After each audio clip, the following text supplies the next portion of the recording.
ये मुल्क 27 रमजान को अल्लाह ताला ने इस कौम को तोहफे में दिया। तेरा तो गेम बजाना पड़ेगा। हाँ। कि नेहरू ने ये बात खुले अल्फाज में माइक पर कही, मैं प्राइम मिनिस्टर बनूंगा तो मैं अपने कैबिनेट का जिन्ना को चपरासी भी बनने नहीं दूंगा। गजब बेइज्जती है। ये पाकिस्तान है, ये इस्लामी जमहूरिया पाकिस्तान है। A few moments later. Pakistan खुदा ना ख्वास्ता खंडरात में तब्दील हो सकता है। हिंदुओं ने बड़े नेगेटिव कमेंट्स किए कि बहनों से शादी कर लेते हैं ये मोसले। मैं थूकता हूँ तेरी सूरत पे। ना इसका सो कॉल्ड इस्लाम चाहिए। क्या कर लेते हैं? बहनों से शादी। जोर जोर से बोल के लोगों को स्कीमें बता दे। कजन से मैरिज का रिवाज सिर्फ किसमें है? इस्लाम। लानत है तुम लोग पे, लानत। भाईजान, मुसलमानों में इतनी फैसिलिटी है कि हम बचपन से लेकर के जवानी तक भाईजान बोलते हैं और फिर अचानक से भाई हटा करके जान में रुक जाते हैं। आप यकीन नहीं मानोगे, मुझे शुरुआत में अनस बहन बुलाते थे। अरे बाबा! मैं सोचती तो मुझे अभी भी हंसी आती है। क्या बात है। किन किन औरतों से शादी तुम्हारे लिए हलाल है तो कजनों को अलग से हाईलाइट किया है। मस्त प्लान है। तो मुझे जब मिले, अच्छा बहन, जी बहन, जी बहन, मैं भी हाँ, जी जी जी मौलाना, जी जी जी जी। वाह भाई वाह। तो क्या पता था कि मेरे हमसफर बन जाएंगे। कैसे कैसे लोग रहते हैं यार। इसलिए कि इससे रिश्तेदारी क्या होती है? मजबूत। लेकिन एक सेकंड, कजन जब आपके घर में आया करें, पतली गली से निकाल दे। ये क्या हो गया? दीन का बकायदा तमस्कर बनाया हुआ है। नहीं जा रहा, बोले दफा हो जाओ यहाँ से। शर्म आई कभी आपको? आज मैं आपसे पूछती हूँ, आपको शर्म भी नहीं आती? यकीन जानिए। कुछ मेडिकल रिपोर्टें भी पेश की जाएंगी, यूं हो जाता है बच्चा बगैर टांग के पैदा होता है तो अंधा काड़ा पैदा होता है। बात शुरू करते हैं दीन से। लोगों को बुलाते हो खत्मे नबुवत कॉन्फ्रेंस के नाम पर और उसके बाद आ जाते हो अपने मकासद पर। मुसलमानों में तो कजनों से ही शादियां होती आ रही हैं। इस मुल्क के ठेकेदार नहीं हो आप लोग। कितने लंगड़े पैदा हो गए। मैं दिखाती हूँ तुम लोगों को। एक रिसर्च भी है कि आपकी जो कज़न मैरिजेस हैं, इसमें स्पेशली जो फर्स्ट कज़न है, उसमें अगर आप शादी करते हैं तो आपके काफ़ी सारे जैसे मूड डिसऑर्डर्स हैं, बाइपोलर है, डिप्रेशन के केसेस ज़्यादा आते हैं जो कज़न मैरिजेस में डिप्रेसिव ज़्यादा होते हैं। आप पर हमें एतराज है। मगर क्यों? कि आप जो सगी बहन नहीं है उसको किस बेस पे आपने बहन करार दे दिया? अबे साले, वरना तो सारी कौम की सारी औरतें बहन है ना। किस किस्म के मौलाना है आप भाई साहब? मैं गैर मुस्लिमों से पूछता हूँ, काम ही नहीं है बहनचोद। क्या कजन के बारे में वही जज्बात होते हैं जो सगी बहन के बारे में है? कितने लोग मौलाना आपका नाम जानते होंगे, उनको पता होगा कि मौलाना साहब का क्या नाम है। यकीन जानिए वो पाक भारत टाकरा देखते हैं, वो डॉक्टर फिजा को आपसे ज्यादा जानते होंगे।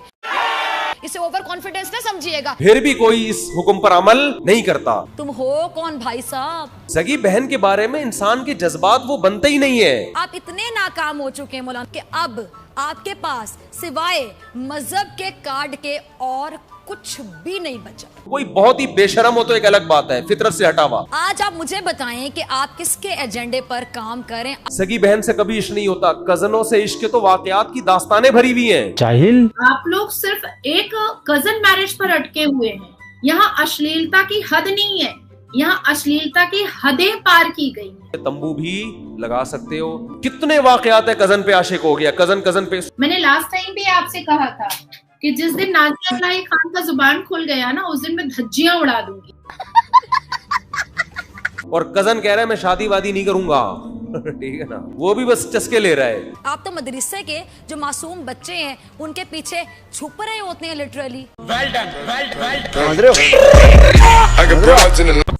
पाकिस्तान के एक मौलाना है जिन्होंने पूरा मतलब जैसे वेब सीरीज होते हैं ना, ऐसे एपिसोड निकाल रखे हैं। कजिन सिस्टर होती है ना, उससे मैरिज के फायदे। किन किन औरतों से शादी तुम्हारे लिए हलाल है तो कजनों को अलग से हाईलाइट किया है। जाहिल। सनातन में ये दिखाया जाता है कि सेम गोत्र में भी शादी नहीं हो सकती और उसका एक साइंटिफिक रीजन भी है कि जो जेनेटिक डिजीज होती है वो एक पीढ़ी से दूसरी पीढ़ी में मतलब आने की संभावना कम हो जाती है अगर गोत्र एक गोत्र में नहीं हो तो। सही बात है। लेकिन वही मौलाना मतलब सेम की भाई उसी पीढ़ी में से ही आती है कजिन सिस्टर, तो मतलब दादा दादी तो सेम ही होते होंगे। हाँ। उसके फायदे गिना रहे हैं, रिश्ते मजबूत होते हैं। इसलिए कि इससे रिश्तेदारी क्या होती है? मजबूत। मैंने एक वीडियो देखा था जिसमें एक लड़की बोल रही थी कि कजिन ब्रदर था, उसको भाईजान बुलाती थी और मतलब अभी शादी हो गई। बाजू भैया शर्माने की बात है, अब तो शादी हो गई है। क्या भैया? कहाँ से फांस लाता है नई नई रंडियों को लौंडा का नाती। आ गया जॉगिंग करके। फाजी भैया आए हैं। ओके। बेवकूफ लड़की, भैया तो मत कहो, निकाह हुआ है तुम्हारा उसके साथ। तो इससे मेरा क्या कसूर है? भाग यहाँ से। पहले भाई और अब अब्बा का जवाई, आप ही लोगों ने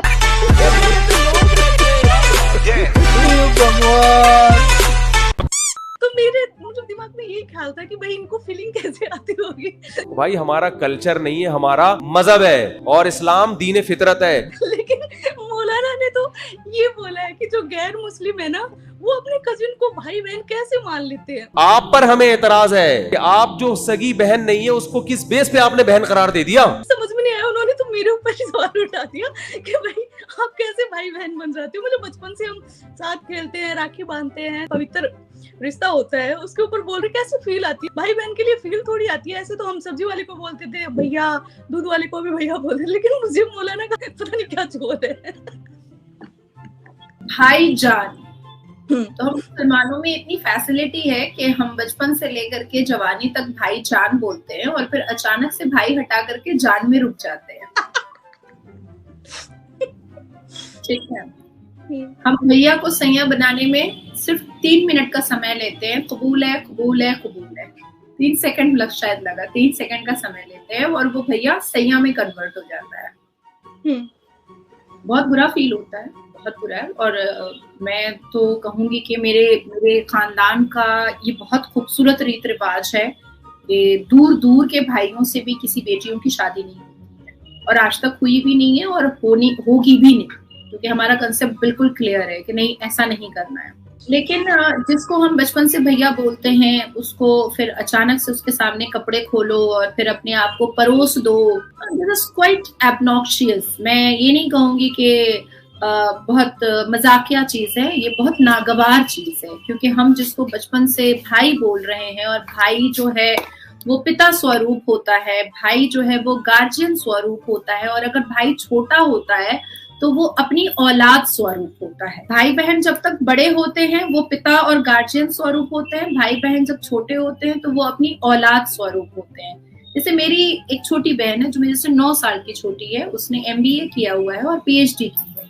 अभी कुछ ही महीने में वो बाहर जाने वाली है इंडिया से अपने किसी रिसर्च के। तो मैंने, वो 9 साल की मुझसे छोटी है, लेकिन मैंने हमेशा उसको बेटा कहा है। मैं उसका नाम ही नहीं लेती हूँ कभी, मैं उसको बेटा करके ही पुकारती हूँ। इवन तुमको मैं हमेशा जब सजेस्ट करती हूँ तो हाँ बेटा बोलो। ये एक सभ्यता होती है, ये सभ्यता मेरे अंदर इसलिए आई है क्योंकि मेरी जो परवरिश हुई है, अपब्रिंगिंग हुई है, वो या तो फॉरेनर के बीच में हुई है या तो सनातनियों के बीच में हुई है। हालांकि मेरे पूरे खानदान में 1.5 लाख मुसलमान हैं, जो मैं सिर्फ अपने खानदान के बारे में बात बता रही हूँ। और किसी ने भी इंटर रिलेशन मैरिज नहीं किया है। ऐसा नहीं है कि किसी ने फॉरेनर से कर लिया या किसी ने हिंदू से कर लिया, किसी ने पारसी से किया है, नहीं, सबने मुसलमानों से किया है। लेकिन हमारा एक अलग रूल रेगुलेशन है जिसको हम मेंटेन करते हैं।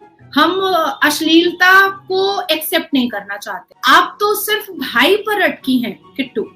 यहाँ इस्लाम में दूर के मामू से भी शादी होती है और जायज है, दूर के चाचा से भी शादी होती है और जायज है। खाला अपनी सगी खाला मर जाए, मासी अगर मर जाए तो मेरी शादी खालू से हो सकती है, जायज है। अगर मेरी अपनी फुफ्फी मर जाए, बुआ, तो मेरी शादी मेरे फूफा से हो सकती है, बुआ के पति से, वो भी जायज है। मेरे फादर के कजन ब्रदर से मेरी शादी हो सकती है जो रिश्ते में चाचा लगता है, ये भी जायज है। अगर मेरा कोई भाई होता है, ऐसे तो मेरी माँ के पेट से कोई भाई जन्मा ही नहीं है, अगर मेरा कोई भाई होता, अगर मेरा मामू मर जाता तो वो मामी से शादी कर सकता था, निकाह कर सकता था, जायज है। ये सिर्फ आप लोग सिर्फ एक कजन मैरिज पर अटके हुए हैं। यहाँ अश्लीलता की हद नहीं है, यहाँ अश्लीलता की हदें पार की गई है। आप तो एक बैरिकेड को देख रहे हो, आप तो सिर्फ एक चीज को देख रहे हो, आपको सिर्फ एक ही बातें पता है, आपको अंदरूनी बहुत सारी बातें नहीं पता है। मैंने लास्ट टाइम भी आपसे कहा था कि जिस दिन नाज़िया इलाही खान का जुबान खुल गया ना, उस दिन मैं धज्जियां उड़ा दूंगी।